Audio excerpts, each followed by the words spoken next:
ಸ್ವಾಮಿ ನಂಗೆ ತುಂಬಾ ವರ್ಷದಿಂದ ಮದ್ವೆನೇ ಆಗ್ತಿಲ್ಲ. ಯೋಗ ಇದೆಯಲ್ಲ ನೋಡಿ. ನಿನ್ನ ಜಾತಕದ ಪ್ರಕಾರ ನಿನಗೆ 2 ಮದುವೆ ಆಗೋ ಯೋಗ ಇದೆ.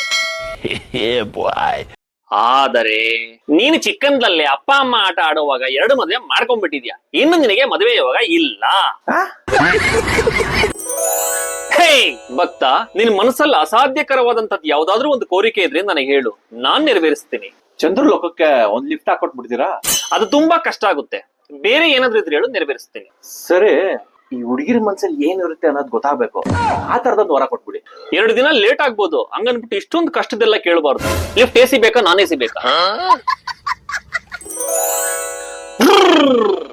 ಸ್ವಾಮಿಗಳಿಗೆ ಪ್ರಣಾಮಗಳು. ಸ್ವಾಮಿ, ನಾನು ಎಷ್ಟೇ ಓದಿದ್ರು ಎಕ್ಸಾಮ್ ಅಲ್ಲಿ ಪಾಸೇ ಆಗ್ತಿಲ್ಲ. ನಮ್ ಫ್ರೆಂಡ್ಸ್ ಎಲ್ಲ ಫಸ್ಟ್ ಕ್ಲಾಸ್ ಸೆಕೆಂಡ್ ಕ್ಲಾಸ್ ಅಂತ ಪಾಸ್ ಆಗ್ತಾ ಇದಾರೆ. ನನ್ ಫ್ಯೂಚರ್ ಏನಾಗುತ್ತೆ ಅಂತ ನನಗೆ ಅರ್ಥ ಆಗ್ತಾ ಇಲ್ಲ. ನೀನೇನು ತಲೆ ಕೆಡಿಸ್ಕೋಬೇಡ. ಎಕ್ಸಾಮ್ ಅಲ್ಲಿ ಫಸ್ಟ್ ಕ್ಲಾಸ್ ಅಲ್ಲಿ ಪಾಸ್ ಆದವರು ಡಾಕ್ಟರ್ಗಳಾಗ್ತಾರೆ, ಇಂಜಿನಿಯರ್ಗಳಾಗ್ತಾರೆ. ಆದ್ರೆ ಇವರು ಯಾರನ್ನೂ ಕಂಟ್ರೋಲ್ ಮಾಡೋದಕ್ಕಾಗೋದಿಲ್ಲ. ಕೆಲವರು ಸೆಕೆಂಡ್ ಕ್ಲಾಸ್ ಅಲ್ಲಿ ಪಾಸ್ ಆಗಿ ಪೊಲಿಟಿಷಿಯನ್ಸ್ ಆಗ್ತಾರೆ. ಇವರು ಫಸ್ಟ್ ಕ್ಲಾಸ್ ಅವ್ರನ್ನ ಕಂಟ್ರೋಲ್ ಮಾಡ್ತಾರೆ. ಇನ್ ಕೆಲವರು ಥರ್ಡ್ ಕ್ಲಾಸ್ ಅಲ್ಲಿ ಪಾಸ್ ಆಗಿ ರೌಡಿಗಳು, ಗುಂಡಾಗಳು ಆಗ್ತಾರೆ. ಫಸ್ಟ್ ಕ್ಲಾಸ್ ಸೆಕೆಂಡ್ ಕ್ಲಾಸ್ ಅವ್ರನ್ನ ಕಂಟ್ರೋಲ್ ಮಾಡ್ತಾರೆ. ಇನ್ ಕೆಲವರು ಫೇಲ್ ಆಗಿ ಪ್ರಪಂಚನೆಲ್ಲ ತಿಳ್ಕೊಂಡು ನಂತರ ಗುರೂಜಿಗಳಾಗಿ ಇವರೆಲ್ಲರನ್ನು ಕಂಟ್ರೋಲ್ ಮಾಡ್ತಾರೆ. ಹಂಗಾದ್ರೆ ನೀವು ಫೇಲ್. ನಾನು ಫೇಲ್. ನೀನು ನನ್ನ ಶಿಷ್ಯನಾಗು. ಇವರಲ್ಲಿ ಕೆಲವ್ರನ್ನ ನೀನ್ ಅಂಡರ್ ಕೊಡ್ತೀನಿ. ಆ ಲೀಸ್ಟ್ ಅಲ್ಲಿ ನಮ್ಮ MLA ಇದಾರ? ಅವ್ರ ಹೆಸರನ್ನ ಕಮೆಂಟ್ ಬಾಕ್ಸ್ ಅಲ್ಲಿ ಹಾಕು, ಚೆಕ್ ಮಾಡಿ ನನಗೆ DM ಮಾಡ್ತೀನಿ. ಓಕೆ ಗುರುಗಳ.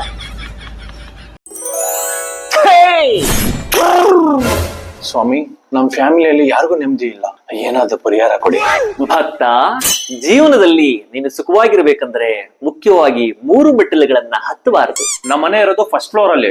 ಡೈಲಿ 30 ಮೆಟ್ಲು ಹತ್ಲೇಬೇಕು. ನಾನು ಹೇಳಿದ್ದು ಆ ಮೆಟ್ಟಿಲುಗಳಲ್ಲ, 3 ಮೆಟ್ಟಿಲುಗಳು. ಅಂದ್ರೆ 1 ಹಾಸ್ಪಿಟಲ್ ಮೆಟ್ಲು, 2ನೇದು ಕೋರ್ಟ್ ಮೆಟ್ಲು, 3ನೇದು ಪೊಲೀಸ್ ಸ್ಟೇಷನ್ ಮೆಟ್ಲು. ಈ 3 ಮೆಟ್ಟಿಲುಗಳನ್ನ ಹತ್ತದೇ ಇರೋ ತರ ಜೀವನನ ಜೋಪಾನವಾಗಿ ನೋಡ್ಕೊಂಡು ಇದ್ರೆ ನೆಮ್ಮದಿಯಾಗಿರ್ಬೋದು. ಹಾಗಾದ್ರೆ ನಾವು ನೆಮ್ಮದಿಯಾಗಿರಕ್ಕೆ ಸಾಧ್ಯನೇ ಇಲ್ಲ ಬಿಡಿ.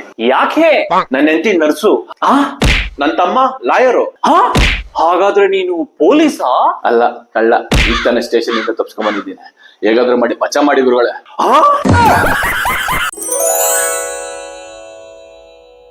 ಗುರುಜಿ, ಏನು ಗುರುಜಿ, ಇವತ್ತು ಗುಜರಾತ್ ಮೇಲೆ RCB ಫೈನಲ್ ಮ್ಯಾಚು ಗೆಲ್ಲುತ್ತಾ ಅಂತ ನಿಮ್ ಚಕ್ರ ನೋಡಿ ಹೇಳಿ ಗುರುಜಿ. ಆಹಾ,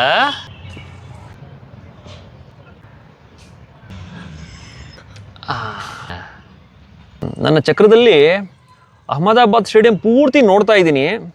ಗುರುಜಿ, ಹಂಗೆ ಚಿಯರ್ ಗರ್ಲ್ಸ್ ನಂಬರ್ ಏನಾರ ಕಾಣುತ್ತಾ ನೋಡಿ ಗುರುಜಿ. ಜೋರಾಗಿ ಸ್ಪಿನ್ ಆಗ್ತಾ ಇದೆ. ಆದ್ರೆ ಸ್ಪಿನ್ನರ್ಗಳ ಹಾವಳಿ ಏನು ಅಷ್ಟೊಂದಿಲ್ಲ. ಆದ್ರೆ RCB ತಂಡದವರಿಗೆ ಎದುರಾಳಿ ತಂಡದಿಂದ 3 ಗಂಡಾಂತರ ಇದೆ. ಗಂಡಾಂತರಣ ಏನ್ ಗುರುಜಿ? ಆ 3 ಗಂಡಾಂತರನ ಎದುರಿಸಿದ್ರೆ ನೋಡಿ ನೋಡಿ ನೋಡಿ ಜಯ ನಮ್ಮದೇ. ಇದಕ್ಕೆಲ್ಲ ಪರಿಹಾರನೇ ಅಲ್ವಾ ಗುರುಜಿ? ಇದಕ್ಕೆಲ್ಲ ಪರಿಹಾರ ನನ್ನ ಚಕ್ರದಲ್ಲಿ ಕಾಣಿಸ್ತಾ ಇದೆ. ಇವತ್ತು RCBನ ಕಾಪಾಡೋದಕ್ಕೆ ಒಬ್ಬ ಆಪದ್ ಬಾಂಧವ ಇದ್ದಾನೆ. ಅದು ಯಾರು ಅಂತ ನಿಮಗೆ ಗೊತ್ತಾಗುತ್ತೆ. ಗುರುಜಿ, ಎಷ್ಟು ಕೋಟಿ ಬೇಕಾದ್ರೂ ನಾನು ಖರ್ಚು ಮಾಡ್ತೀನಿ. ಇವತ್ತು ನಾವು ಮ್ಯಾಚ್ ಗೆಲ್ಲಬೇಕು, ಕಪ್ನ ಎತ್ತಬೇಕು. ನೋಡಪ್ಪ, ಖರ್ಚು ಮಾಡೋದಕ್ಕೆ ಕೋಟ್ಯಾಂತರ ಜನ ಇದ್ದಾರೆ. ಆದ್ರೆ ಖರ್ಚು ಮಾಡೋದ್ರಿಂದ ಮ್ಯಾಚ್ ಗೆಲ್ಲಲ್ಲ. ಮ್ಯಾಚ್ ಗೆಲ್ಲೋದು ಏನಿದ್ರು ಅದರಿಂದ.